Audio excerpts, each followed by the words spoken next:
Meses antes de Bolsonaro ser eleito, uma coisa já estava clara: Paulo Guedes seria o nome de sua administração para comandar a economia. Pouco conhecido até então, Guedes promete tocar um novo projeto econômico, pautado em uma agenda neoliberal de privatizações de empresas e enxugamento da máquina pública.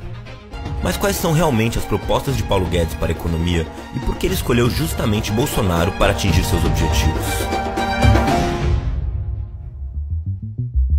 Esse tipo de casamento não é exatamente novidade. A união entre economistas neoliberais e políticos militares tem um famoso precedente na América Latina: a ditadura chilena comandada por Augusto Pinochet nos anos 70. O centro da política econômica de Pinochet foi elaborado por um grupo de intelectuais conhecidos como Chicago Boys, economistas chilenos que se especializaram na Universidade de Chicago, nos Estados Unidos. A escola é até hoje referenciada como um dos principais polos de disseminação do pensamento neoliberal, e foi justamente lá que Paulo Guedes fez seu doutorado, concluído em 1978. Alguns anos depois, no início da década de 80, ele se integrou ao fluxo dos Chicago Boys e foi convidado para lecionar no Chile, em um contexto de perseguição a professores e limpeza nas universidades, já no auge da ditadura de Pinochet.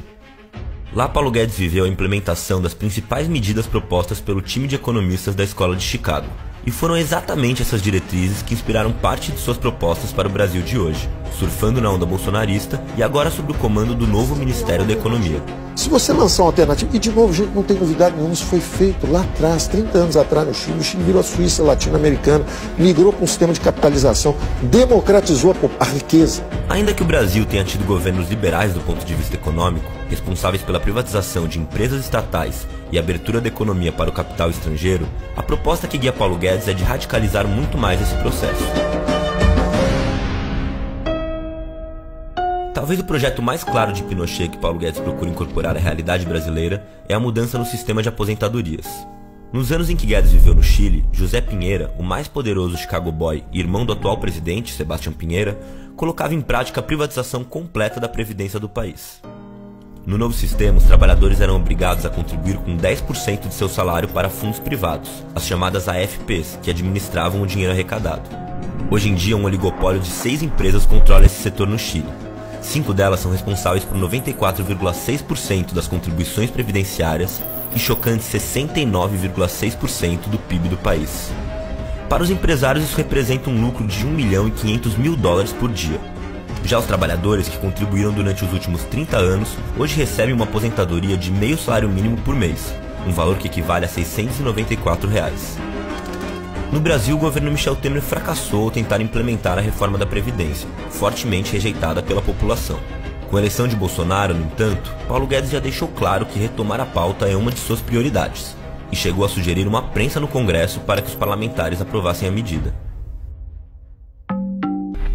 Ainda que Guedes não tenha até agora se aventurado na discussão de temas que ultrapassem o espectro econômico, seu círculo de relações com os economistas de Chicago e com o alto clero da política chilena indica algumas das medidas que o futuro ministro pode implementar no Brasil.